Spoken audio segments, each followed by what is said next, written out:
who the early arrivers are. If we have any arrivers at all.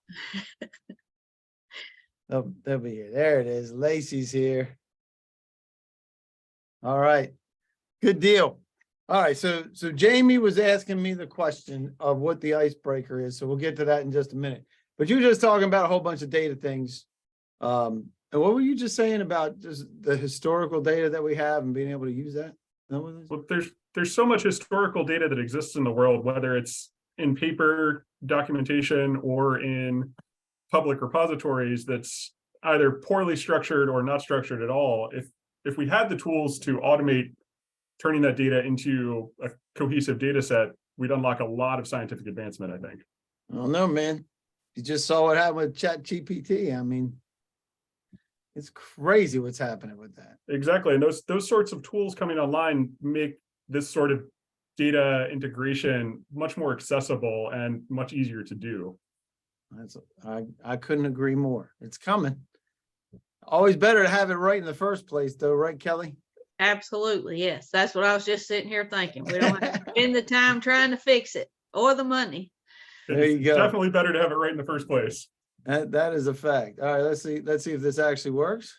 Bam! Look at that. Technology so far after Emerson just almost put the total kibosh on this whole thing with saying that everything's running so smoothly.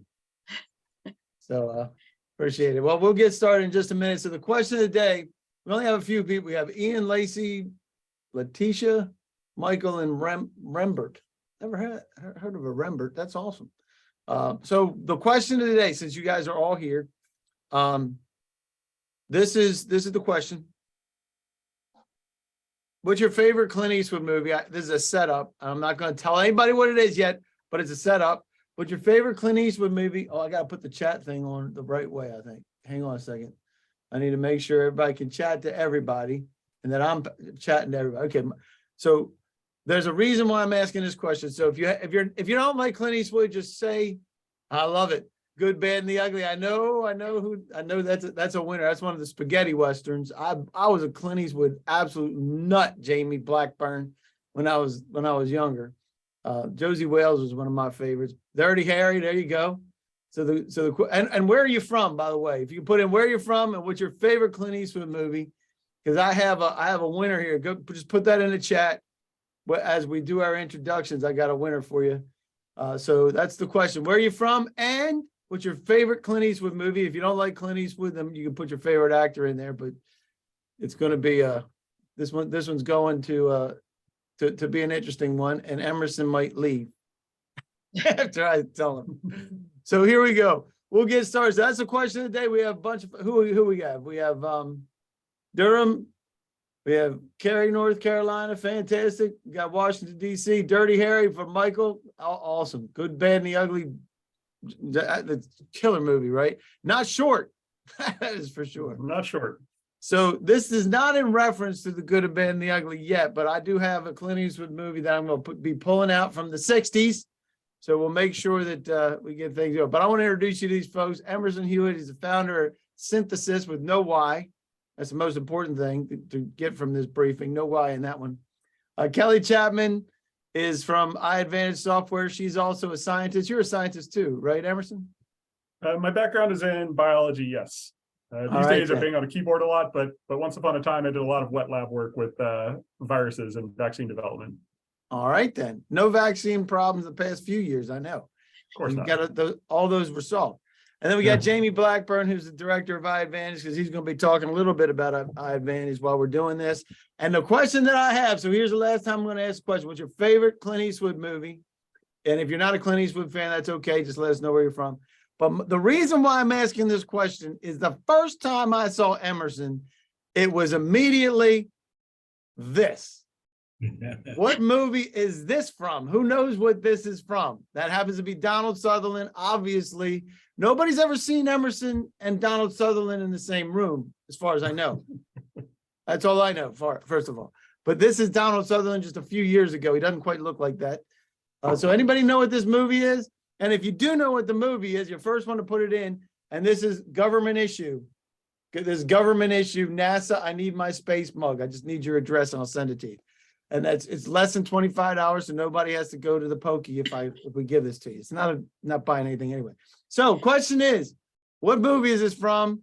Let me know. And if you don't, I can't imagine you don't know what that movie is. But anyway, we want to welcome everybody to this. This is truly an interagency briefing.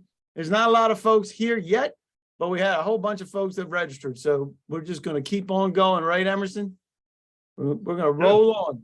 But we want to thank everybody. We got a bunch of folks from USDA, different areas in USDA, APHIS, FDA, HHS, EPA, even folks from Department of Education. So you better be grammatically correct. There it is. Who's got it? Knows it. Nathan's got it. Nathan's got it. This is the question of the day. And why is that? Do you think I'm right, Nathan? Take a look at these two guys, especially with the headset on. I'm telling you, man, that's it. All right. So there you go. So here we go.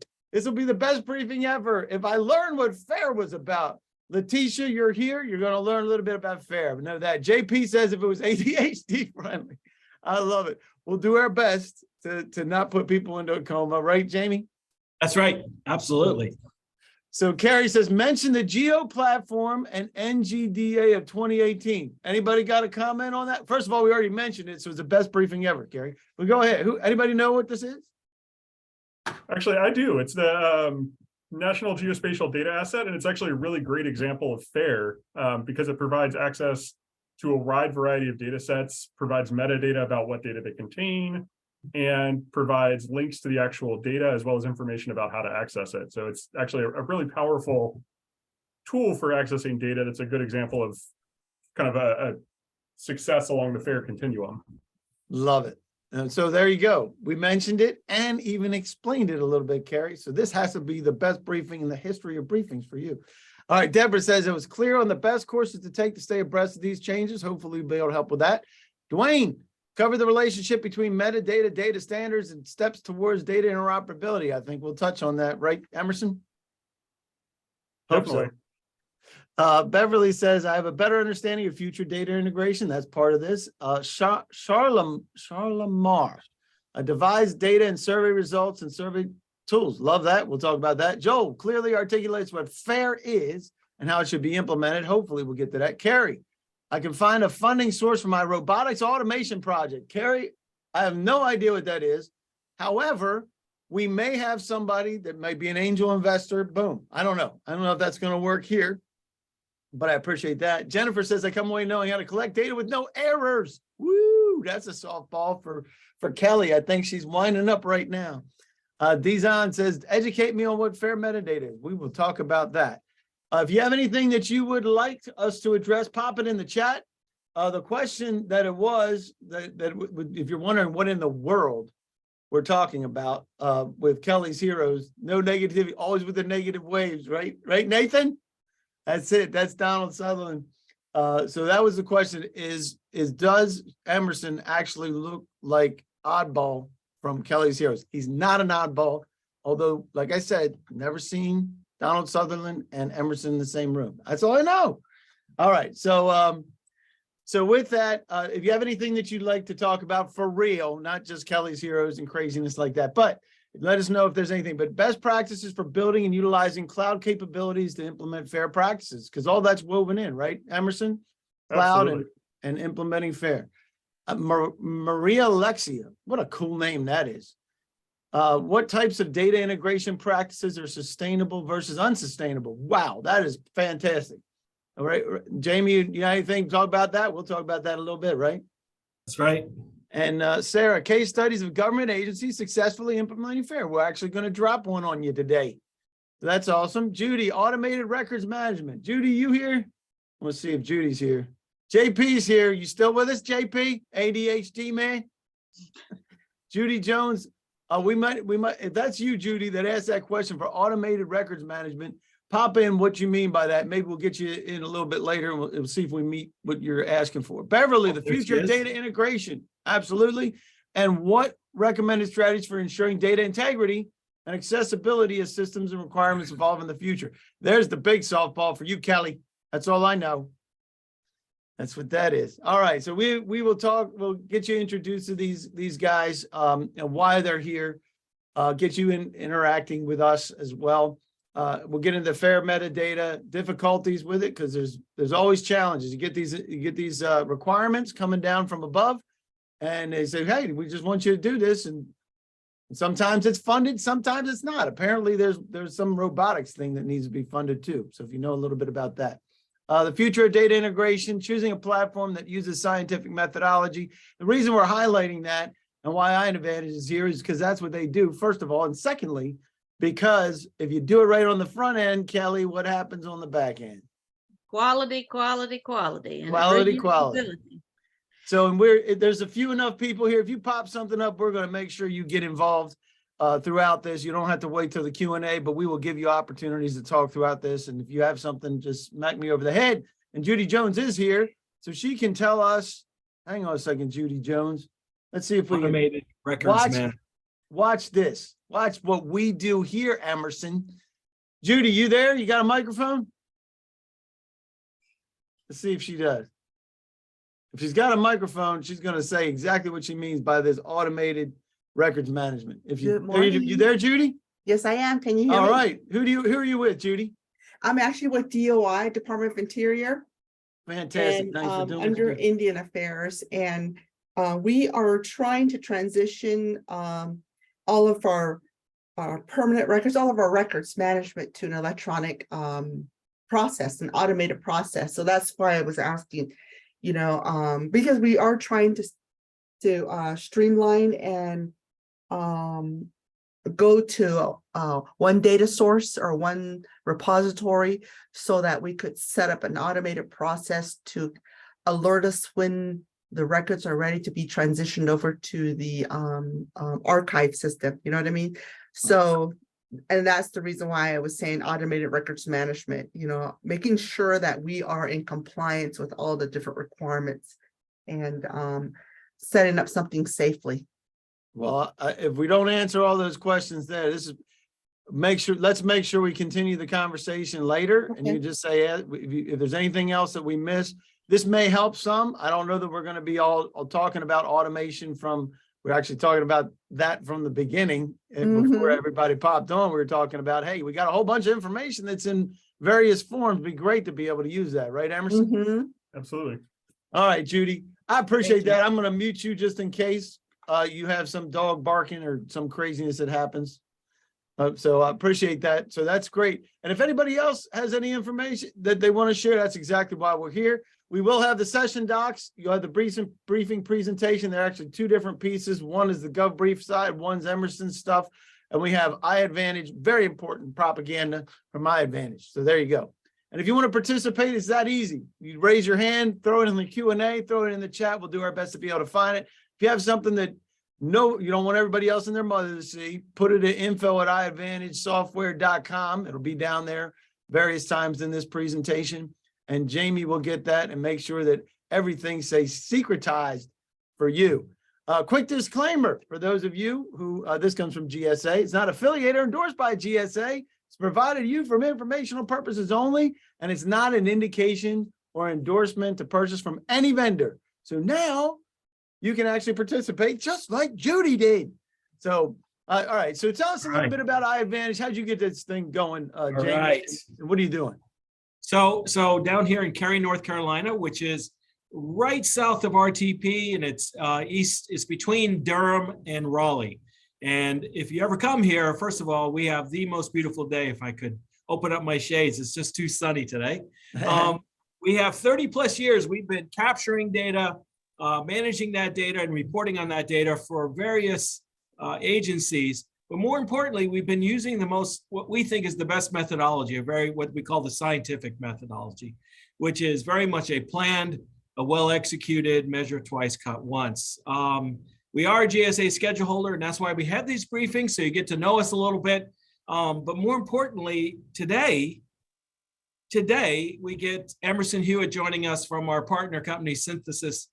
And Emerson and I spend, I don't know, we usually say hello, we grab a beer, and then we're talking about what's going on in the world of data. And I sit back and listen. And so I asked Emerson some time ago if he would consider this, joining us so we could focus on his current practices. And he was nice enough to say he would. So please, if you need to if you can't get a hold of him, this is his company, but you also, I don't know, I bug Emerson about at least once every 2 weeks to go have a beer. And does he go? Oh yeah. Oh yeah. All I right. usually do. He's a busy guy though. He's much busier than me. Oh, there you go. Well, we appreciate you being here to Emerson, and because of your experience, especially in handling FAIR, there's components of this that obviously weave into what iAdvantage is doing as well. But that's why we love the fact that you're here, and we love the fact that everybody else is here. So tell us why in the world you decided to show up to this thing. You just want to learn about FAIR. You can pick as many as you want. You want to learn about FAIR. You're in the hot seat for implementation of that bad boy. You have issues with data, and if everybody should pick that. I don't care who you are, but I'm looking for interoperability best practices, or my boss may become. Somebody's got to be the Weisenheimer and pick that. Just saying.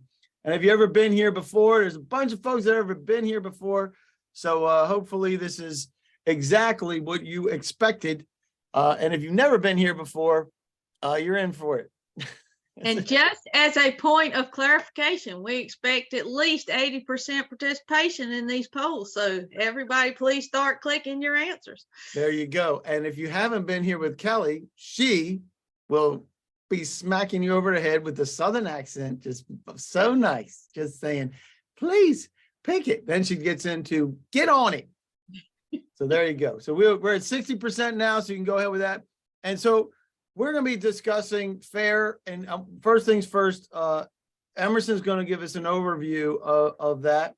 So while we're waiting for the last 16% before Kelly has a hemorrhage for people, there it is, almost there, 68% have responded. Tell us what we're going to be talking about at a high level, and then we're going to ask another question. Absolutely. So today we're going to be talking about FAIR data and FAIR metadata. FAIR stands for findable, accessible, interoperable, and reusable. It's a set of guidelines more than a specific set of practices that any organization can take on and immediately implement.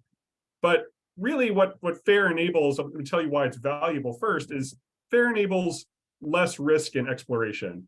It means you can find data that's useful for a secondary analysis and use it for a purpose that it wasn't originally collected for. It means that you're able to ask questions that are interesting with less effort. So you can take your old data and use it to inform a new analysis. Say, for instance, with NGDA, we have a number of customers in the ag space that are using NGDA to do some very interesting analyses of bacterial abundance in the United States. So you're taking that data and crossing it with some other public data sets and looking at where particular bacteria are affecting crops. Just as for instance of how you can do some interesting analyses with those sorts of things. And really the goal is to have a fail-fast kind of startup-like approach to research exploration with secondary analysis. So you take old data, you look at that data, and you get an idea up front with computational experiments whether or not some real physical study will work. And fairness is a thing that came out of the Pistoia Alliance. That's a group of kind of the who's who of major pharma companies. But really, it's a set of practices that can be applied to any kind of data. And in just a second, we're going to go through the individual elements and the principles that guide each of findable, accessible, interoperable, and reusable. And I like that. So you're actually talking about the geospatial data that we were talking about earlier and being repurposed? Yes, actually. So people that we work with are repurposing that data and combining it to interoperate with other data sets that describe bacterial abundance in the wild and building spatial models that they can use to predict bacterial abundance. And that goes to efficiencies across the board, right? Because if you're doing this, and you might be able to go back and find data that you weren't even looking for if you're collecting it, right? Is that what that's absolutely? That's kind of the key thrust of FAIR, and the reason that the Pistoia Alliance came up with these guidelines is because the major pharma players realized that they were all doing research that was related and publishing this research, but they weren't making the data available in a way that really pushed medical science forward. And so they had a meeting in 2016 and published this big paper in the journal Scientific Data about fairness. You can find out more at go-fair.org. That's kind of the official website for FAIR. And they published this set of guidelines as really kind of a set of operating principles for enabling scientific collaboration. Love it. Love it. All right. So we have a bunch of folks here. We're going to, in case you didn't notice, we do audience participation, and we only got 68% last time, Kelly. So I don't know if your method's working yet. So what is it? What's your biggest FAIR data issue? Just getting clean data from the beginning, making my data findable, making my data accessible. I don't know if you notice this, but that actually says FAIR, interoperable and reusable, and you can pick as many as you want on that, and we'll let that get you going. And that's what this is all about: the findable, accessible, interoperable, and reusable. And you mentioned those principles. And where did you say that? Where are the principles found? Go-fair.org, and I'll stick it in the chat, actually. That'd be great. Go-fair.org. Love it. Yep. And So you're I'm going to gonna walk through the principles. Yeah. There will be a quiz at the end. Just kidding. And you'll notice that a lot of these principles have data and then meta in parentheses. And really what that means is that principle applies to both metadata and data. I'm not going to read through each one of these individually. They're available on gofair.org, as I mentioned. But really, like, findability is about making sure that you can locate a piece of data and that you can figure out whether or not that data is going to be useful for a given purpose. So basically, you want to have an identifier that's persistent for that data. You want it to be described by enough metadata for a person who's looking at that data, or a machine that's looking at that data, to be able to assess whether it's going to be useful. And you want metadata to be linked up with the data that you're looking at. And here, really, these two principles are solely about metadata. You have to have metadata that actually describes the data that you're looking at, and it's got to connect up to that data that's there. And ideally, you want that metadata to remain accessible even if the original data is not available for some reason. Right to the next slide, please. All right. Then accessibility doesn't necessarily mean that data is always accessible. It means that there's a standard protocol, like an API, for instance, or a website to access the data, and that the protocol itself is something that's open and can be implemented by anybody that wants to consume that data, and that authorization and authentication can be allowed when possible, and that the metadata describes when and how you get access to that data. So for instance, if you have to get approval from a particular governing body to access a particular data set, that's described in the data. And so real quick with that, so you're talking about one agency. Let's use what you were just talking about with USDA accessing the data from geospatial. Did they get permission for that, or the data is already out there just to be consumed? It depends on the data set, and I haven't actually used NGDA directly, so I'm not sure how it works there. I can give you an example from like the biomedical world. For instance, there's a major data set from the UK called the UK Biobank, which is a collection of patients, about 500,000 patients that have volunteered to share their medical histories with the biomedical research community. And in order to access those patient records, you have to be able to prove that you're part of a legitimate research institution. And you have to be able to provide actual research credentials. And Carrie's saying, no wonder Emerson seems so familiar. I've been getting into his geodata. We're not going to talk about getting into everybody's business, Carrie. No, so I love this one.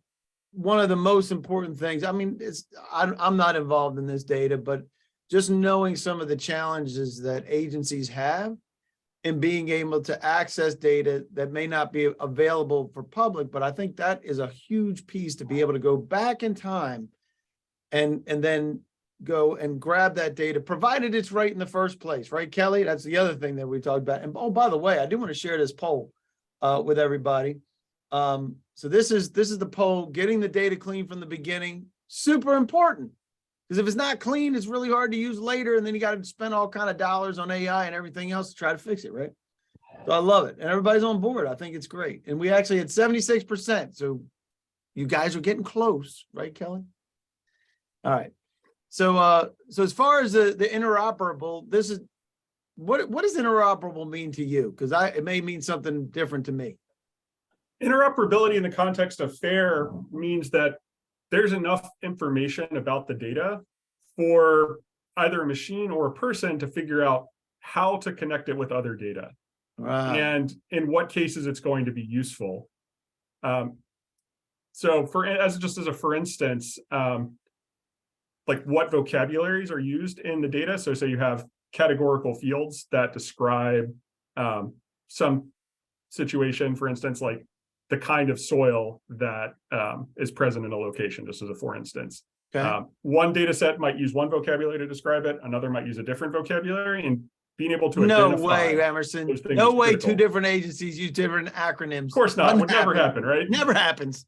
I don't So know where you're from. For interoperability, you need to have that information so that you can figure out what those challenges are and figure out how to wire those two data sets up, basically.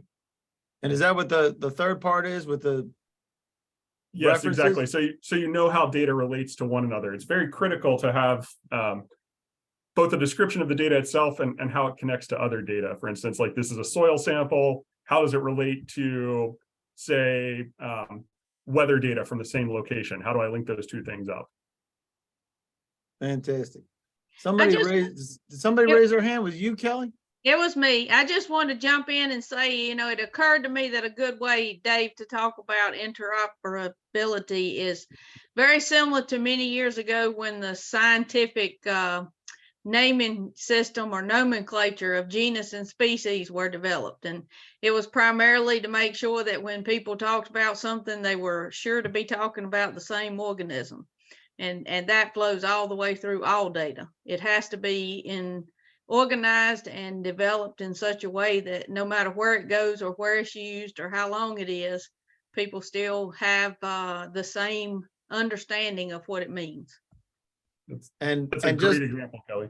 we never have any problems between agencies trying to relabel things. Never seen it happen. I'm gonna get struck by lightning here. I know I am. Okay, go ahead, Emerson. Take us through this, the reusable. I love this. To me, when I hear things like this and implementation of this, to me, it is so fantastic because then that data can be repurposed, reused, and it doesn't have to just be reused once. It can be really reused, right? Absolutely. It can be reused. And if you go ahead to the next slide, but it shows that kind of the highlight, this is really where like metadata becomes crucial to FAIR, because you have to have enough metadata to describe the data that's present so that a human or a computer in the future can look at that data and figure out, does it have something that I need in it? You also have to have metadata about the license for the data, especially if it's something that's going to be consumed by the public. How can the public use that data? In what situations are they allowed to use it? What usages are they allowed to put it to? For instance, can they use it for commercial purposes or is it just for research purposes? And you have to be able to tell where that data came from. Like, how was it generated? How was it collected? What computational operations were performed on that data to produce it? Is it raw data, for instance? What instruments were used to collect it? That sort of thing. And then finally, you need information about whether or not it meets community standards. What community standards are? It's a question left to the community. And in a lot of cases, there aren't formal metadata standards. There are efforts underway to standardize these things, but most of those standards are not things that you can compute. And you'll notice from these FAIR principles that actually a lot of these principles are just guidelines. It's not something that you can validate with a computer. For instance, like there's no way to write a program that can tell you, is my metadata a plurality of the data that's needed to describe a particular piece of data. It sure sounds like you applied some scientific methodology to that, and we will get to that in just a minute. But right now, we are going to talk about how do you collect your data? Because the data collection, are you doing it with paper? Be honest. Everybody, this is the honesty portion of our presentation. Paper, spreadsheets, data collection tool, outsourced data collection provider, or something else. So there's always somebody's going to pick something else somewhere along the line. You can pick multiples too. If you would be interested in trying a scientific collection methodology, we'll make sure we do that for you. And this was, I find awesome about being able to communicate with multiple agencies, because we're actually talking about FAIR being interoperable within these agencies, right? That's the whole concept, right? If we can manage that, man, that'll be awesome. So we'll keep that going. So let's get into metadata. I don't even know what that means really. So can you tell us what metadata is? Metadata is any information that describes data. That might be, for instance, the protocol that was used to collect the data. That might be the agreement that governs how some samples were collected in the field. That might be a computational pipeline that was run to, say, process a set of satellite images into structured data that can be analyzed. It might be the license for the data. It's really anything that describes the data.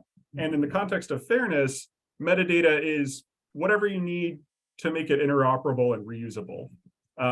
Especially, you need information about how data relate to one another, as I said earlier, what terms and labels mean in the data. So what are the fields that data contains, how data is encoded, what workflow produced the data, how you can use the data, and metadata about whether it's going to be useful. What that means in a particular community is difficult to define.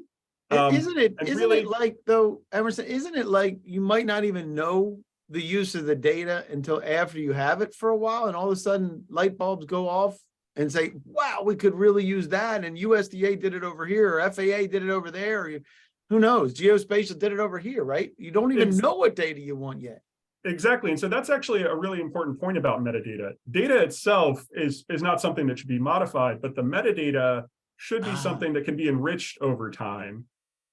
Particularly in that case you described, where one agency finds that like they can use a data set in a different way or with a different set of analyses. They might want to enrich that metadata either in their own repository or in the source agency's repository with whatever information makes it useful in that context. I love what you said about not changing the core data, because that has to stay intact. But Yes. then how you're leveraging that, because I'm not a scientist. I don't even play one on TV, just so you know. So for me, it's just, but I love data. I love to see the data, because there's always something that pops when it's almost like you just start seeing the matrix, and all of a sudden you see a trend that you weren't necessarily expecting, which then gives you some insight to another study that you could be doing to augment that, or maybe to the meta side, or is that what you're thinking? Exactly. So augmenting the metadata over time as more use cases for that data are found.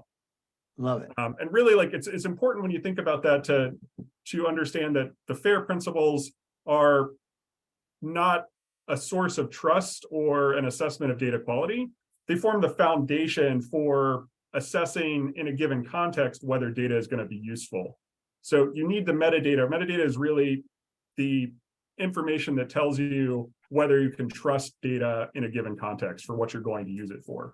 Love Before we go further though, I just want to remind our audience that this is not something that typically you have all the answers when you start the process. So as you transition across from not implementing FAIR or not having electronic data to having more electronic data and more metadata, it's an ongoing continual improvement process. Wouldn't you agree, Emerson?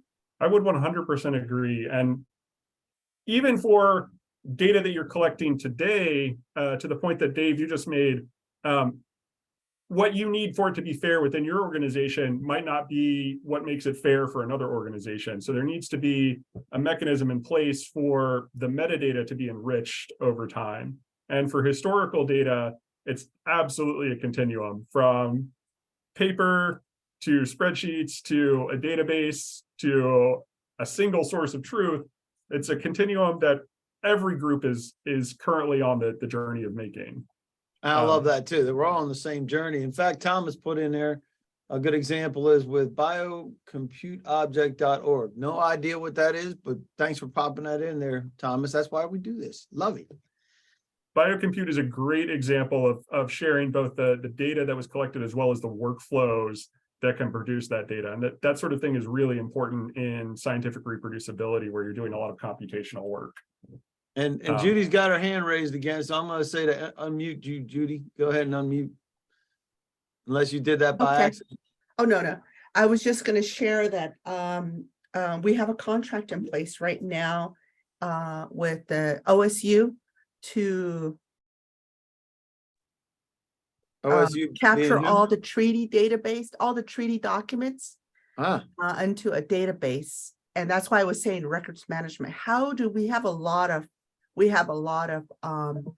historical trust documents, records that need to be mhm. scanned and digitized, and making sure that the metadata is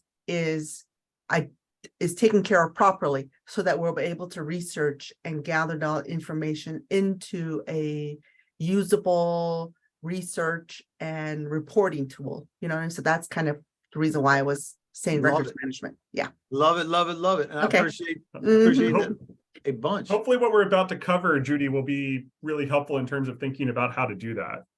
Okay. Awesome. There we go. All right, Emerson, take us through the fair metadata.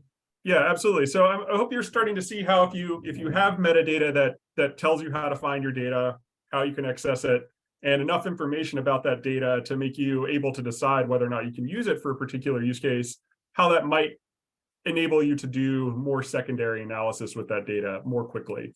And when you can do that sort of analysis really quickly, or you can ask questions, for instance, Judy, about the data that you have without having to go through the paper, you can answer your questions much more quickly and more importantly, much more cost effectively. Yep. So And if fair metadata is like, sorry, go ahead, Dave. But no, I was just going to tell Judy, we'll make sure we continue the conversations. I think one of the things we want to do is make sure we get through this, and Judy will make sure you get what you need. If anybody here, I'm sure we know people that can help, no matter what. Whether folks here can help, we'll make sure you get the help for sure. So go ahead, Emerson. I'm sorry. So I was going to say, fair metadata and fair data sounds like really great, right? It makes it so we can use our data for downstream things. Why isn't that actually happening, and what are the barriers to that? So Dave, if you'll step ahead to the next slide. It's always easy, man. Of course, it's always easy. Fair. You just said it. Fair. F-A-I-R. It's an acronym. It should be easy. It's absolutely, it's always easy. The core challenges are actually very difficult to overcome for fairness. The first being incentives, primarily because the rewards in data collection are not at all related to making sure that you have good metadata and making sure that your data can be used later. Your rewards are answering the immediate research question. If you're in industry, it might be generating some IP for your company. If you're in government, it's collecting that data and making sure it complies with the applicable regulations. And those incentives don't align with spending a bunch of time making sure that you've made your data fair, especially if you're using tools like paper or spreadsheets where there's a lot of manual effort. In the design world, there's this concept of desire lines where there's an unplanned path that doesn't match up with what somebody designed that represents the easiest way to get there. And in the data world, our data tools really don't align with needing to answer questions quickly if we're spending a lot of time having to manually collect metadata. And there are a lot of economic challenges too. Data management is historically pretty under-resourced compared to other areas of research. And also there's a big training gap, especially in academic training. Like if you're getting a PhD, you're spending your time actually learning about the subject matter. And whatever data management training you get is typically dependent heavily on who's running the lab you're in. So it's a wide range of training there, and there's no formal training on how to do good data management. And then finally, there's a serious ergonomic challenge that really leads to desire line, which is it's difficult to collect these metadata accurately, and things like the FAIR guidelines, it's not something that you can validate easily with a computer, and there aren't good standards that let you validate data effectively.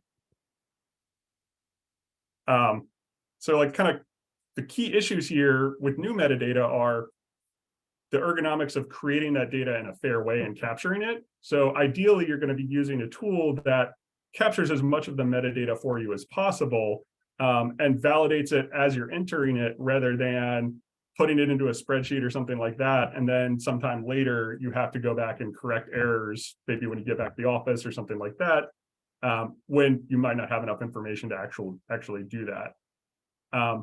There are some really interesting tools out there in the open source space for dealing with especially spreadsheets and historical spreadsheets. The one I'll name by name is a tool called CEDAR, CEDAR. That's out of Stanford. And that's a tool that's primarily used in the biomedical space, but it can be used just as easily in any other research space, where you can author metadata standards and apply them to spreadsheets you already have, which can be really useful if you're looking for an inexpensive way to start making your existing data fair in your lab. And with existing metadata, there's too much of it for manual processing. So you really need to use some sort of automated tool to try to make it fair. Dave, you'll go ahead to the next slide. I'm just looking at that legacy formats and high variability is where we are almost Absolutely. Right, because Everybody is there all the time. The all good the news is time. if you find yourself struggling there, you're not alone.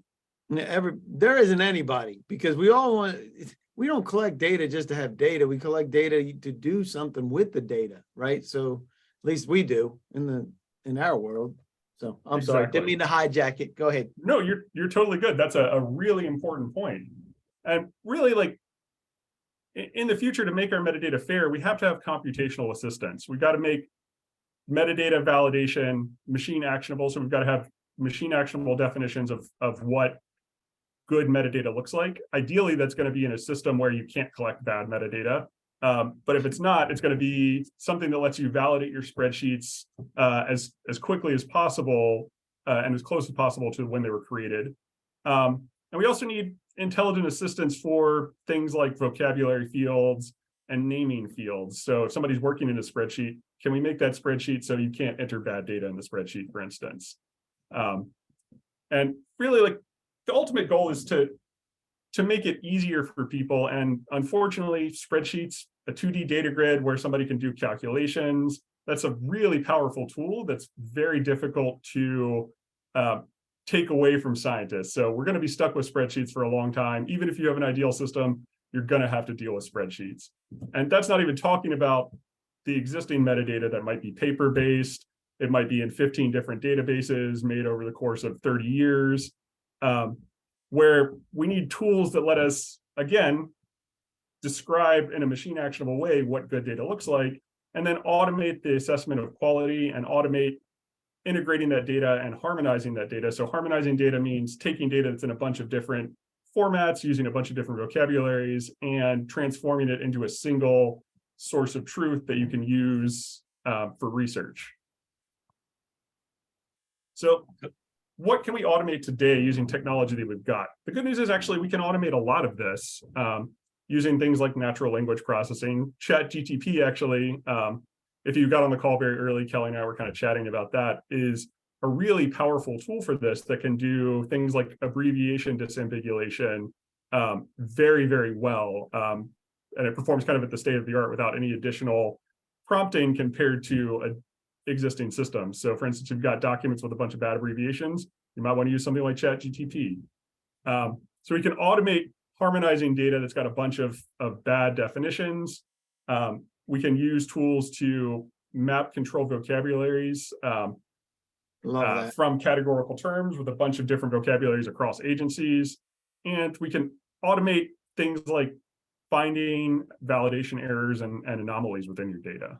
Yep. I love what you just said about just having the mapping. And that's another place where you can have the data, but USDA calls it this, HHS calls it that. And then instead of bashing each other over the head to try to figure out who's right, you just start to map the data. I love that.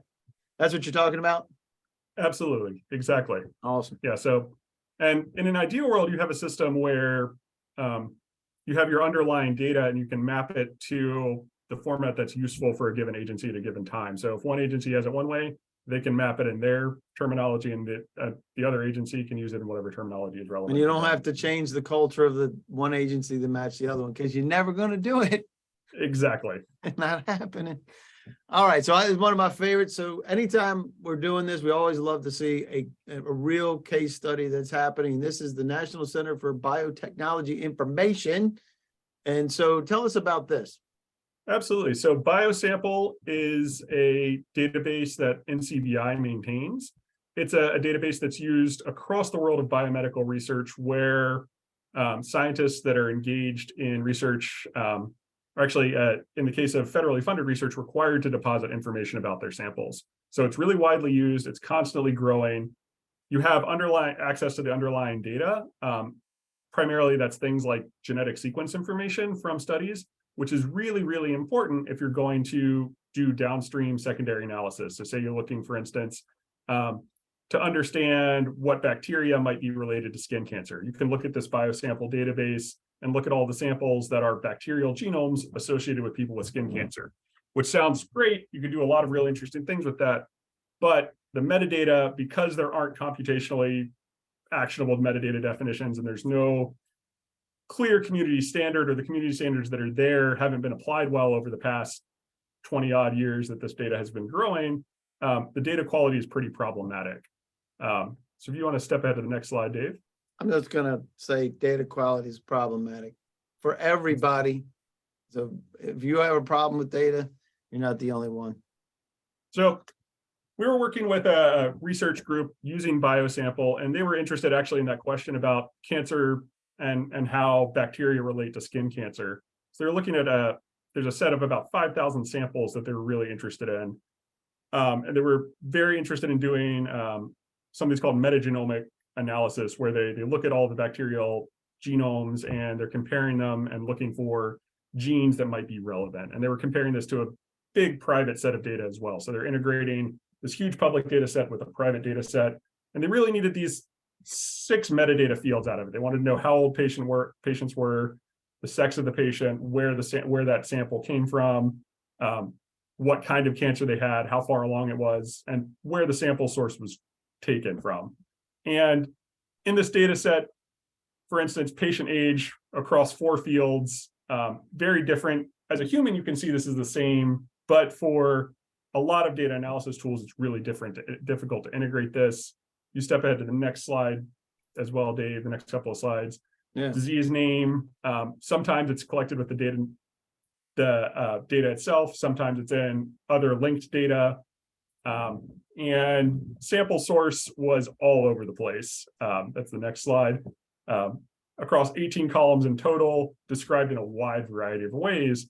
Very difficult to aggregate that, but with natural language processing, you're able to pull all of that together and make a data set that's actually useful. And that's a small example. We actually are very interested. If anybody from NCBI is on the line and interested in talking about harmonizing the whole thing, that's a conversation I'd love to have, because when I was doing research, I use BioSample a lot, and I'd love to make it better for people. So you're talking really, about the existing data, right? Is that what we're talking about? Yes, exactly. That's making existing data fair. But really, in an ideal world, you collect it in a fair way to begin with. Unfortunately, we were talking about ergonomics before, and all of the barriers to fairness. We're going to have to make ergonomics much easier, so that desire line and what we need data tools to do lines up more clearly, because we're never going to change the incentives. People care about the results. They don't care about whether the data is good. And if you're talking about fair metadata, the people that are enjoying fair metadata are not the people generating the data. That's somebody at a different or managing agency. the data. Exactly. Or managing the data. So we asked you about how you collect it. Let's talk about how you manage it. Are you managing it with paper, spreadsheets, data management tool, custom database, outsourced data management provider, or something else? Because and then the second part is, would you, I already did that one. Sorry, I didn't mean to do that twice. You can click that, or click if you don't want to do it, let me know. But anyway, it's on me, it's on you to assemble the results, make this data make sense, and make decisions with the data. So that's the other part of this equation, because depending on what, like you just said it, Emerson, is depending on what you do. If you're on the IT side and you're the IT propeller head, no offense, That's where you live and you love data. But if you're on the science side, you're in the R&D side, it's a different viewpoint of the same pieces of information and being able to make those pieces work together. That's the real magic, right? Absolutely, that is the real magic, and really, what the future has to look like is using computational assistance to make it easier, no matter which of these tools you're using to collect your data, to actually make that data accessible to other people. And the good news is actually we're really kind of starting to enter a virtuous cycle where we have AI tools that make it easier to improve curation. We have better curation tools to make it easier to collect good data up front. And we have more and more community standards that let us assess like whether or not data is fair enough for a specific use case. And so over time, we're going to get more and more kind of high impact secondary analyses, and people are going to start to see the value of fair. And hopefully we'll see some culture changes as well that go along with these ergonomic changes to make it easier to get better data. And when we have that, we're going to have faster exploration using existing data, and we're going to have better access to the data that you've already got today. Love it, man. That is awesome. Great job all the way through, Emerson. No doubt in my mind why Jamie likes to meet you for beer. I can't imagine the conversations you guys have over beer. But even so, just going through this, where the integrated metadata, vital for being able to pull these pieces together. You want to bring us through this, and then we're going to get, Kelly's going to pop up in just a second. Absolutely. Anything else? Yeah. The big takeaway from this is that the more fair you can make your data, and as Kelly said earlier, it's a continuum. You don't have to make your data completely fair. If you can just provide a little bit of information that enables people to look at what you've got from other agencies and see if it might be useful, and crucially, who they need to talk to actually get access to that data, then that's a big step towards fairness. And the more fair your data is, the more useful it's going to be to other people using it. And I couldn't, thanks for the segue, by the way. Great job, Emerson. So we're going to be talking about the scientific process. And because if you do the data right in the beginning, then you have better data in the back end, right, Kelly? Yes, and basically what I have to say here is no new news, most likely to folks on the call. It's just a reminder, and it fits right in with all that Emerson has shared with us. I would, before I start this, like to just clarify one thing so nobody takes away the wrong message. Emerson made a comment about people are worried about getting their data and not about how good the data is. I just want to make sure you know that good has to do with more of these FAIR principles and metadata, not the fact of whether or not the data is correct or is honest. So please don't go down that road. But you would never start an experiment as a scientist without some form of a procedure or protocol, and your plans are typically driven by the questions that you want to answer, and we have to have data to answer those. So that is what drives all science and data. It comes from the fact that we need it to answer questions. Next slide, Dave. In the same way, what we're talking about today is that, you know, really you shouldn't start any work in science without having well-defined data definitions or targets, because the definition of each variable that you are collecting is critical. It's just as critical as a protocol design. No matter how good your protocol is, if you don't have a really good plan for when and how you will collect the data and making it consistent, then what you get out of the experiment is compromised from the beginning. And Kelly, can I ask you a quick question there? Yeah. Earlier, somebody said earlier somebody mentioned that it was really they were really interested in understanding how to plan for future changes and requirements in data. Wouldn't you say that having a documentation of what each variable is and how it relates to your protocol is kind of the foundation of making that data useful over time? Absolutely, yes, I would say that, and oddly enough, though, in my career, I would say that it's one of the most often overlooked pieces of the puzzle, no matter whether you're talking about academia or government or business. And it is the fact we get so focused on where we're going that we forget to map out how to get there and get the best results. And what we're talking about here with variable definition and just defining your data is really the key, in my opinion, to fair data and to long-term reuse of data, from the standpoint that it's understanding what that piece of data is, what's the purpose of it, how will you collect it. And when we talk about variables, sometimes as scientists, we get confused and think about one thing versus there may be 3 or 4 pieces that come together, like the units that you're going to use and being able to change those in the future. So not to get too into detail because we are limited on time, but just the fact that definition and the information behind each piece of data that you collect is the beginning of having good data and the beginning of the fair process for your metadata. So just real quickly, and we won't have to stop on here long, but you know, it's some examples of not well-defined data and causing problems. It could be something as simple as using 2 different units to measure the same variable in 2 different locations, or having locations where multiple locations for a study or experiment. And because we don't have a good data collection procedure and archiving of that data or handling of that data, we lose data, and therefore we lose time and we lose information.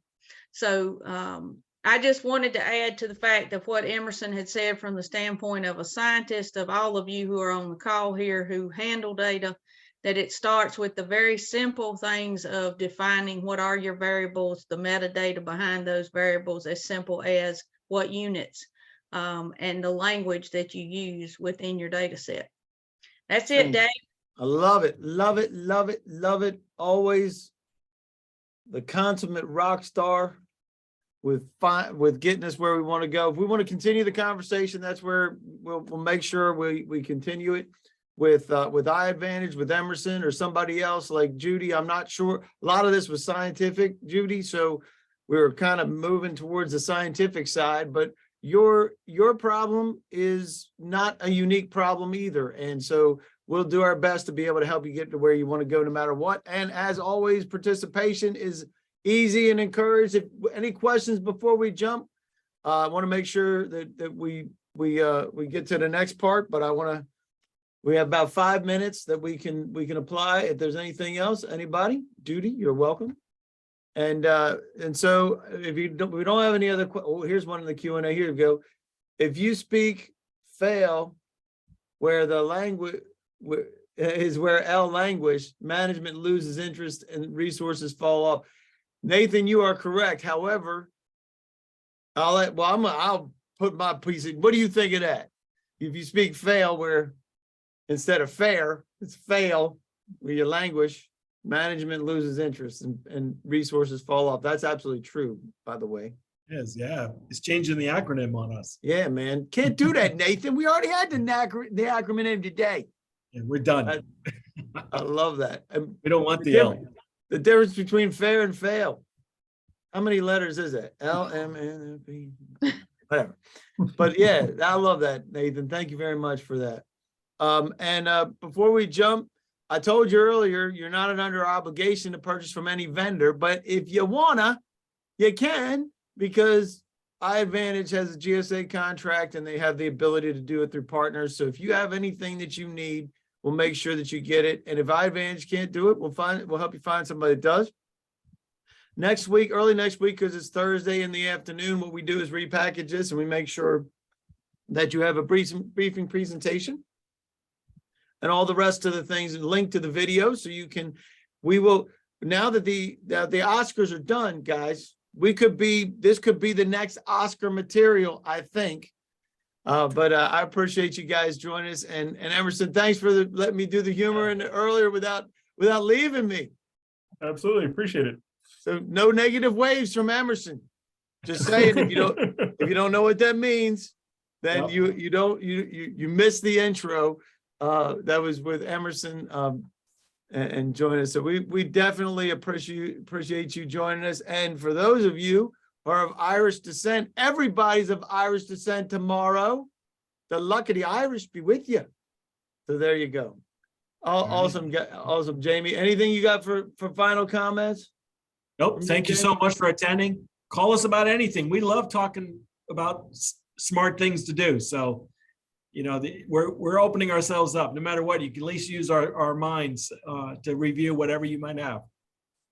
Awesome. Appreciate it. Nathan said, thanks for the mug offer. Donate the mug to a good cause or the speaker. So Emerson is going to receive, I need my space mug from Nathan, because I promised him, because he had the right answer of Kelly's Heroes and why I pulled that up. So we will do that for you. Thank you, Nathan. So there you go, Nathan. So then because I asked him for his address, he's like, Dave's a stalker. I'm not giving it to him. So there you go. All right. So anybody that has to continue the conversation or wants to check things out from data collection or data management, we'll make sure you have that, and make sure that in the next week or the next month, because that's what you're asking for, that you get what you asked for. And with that, we're going to let you guys get out of here. And believe it or not, we are 2 minutes early getting out of here. Jamie Nice. Blackburn, can you believe that? Nice. Thank you so much, Dave. Awesome. Fantastic. Great job. I really appreciate it, Emerson. Just wealth of knowledge, not dropping all kinds of wisdom bombs out there. So we appreciate you joining us for that. And Jamie, great job. And you owe him, like, I don't know, what kind of beer do you drink there, Emerson? Don't you worry. We might know what to do. We Yeah, might know. I think Jamie's got me covered on that one. All right, there you go. Well, you definitely have one on me as well. Excellent job. And we appreciate y'all joining us. Have a great rest of Absolutely. the week. Take And care, good luck everyone. in your brackets for those of you who know what I'm talking about.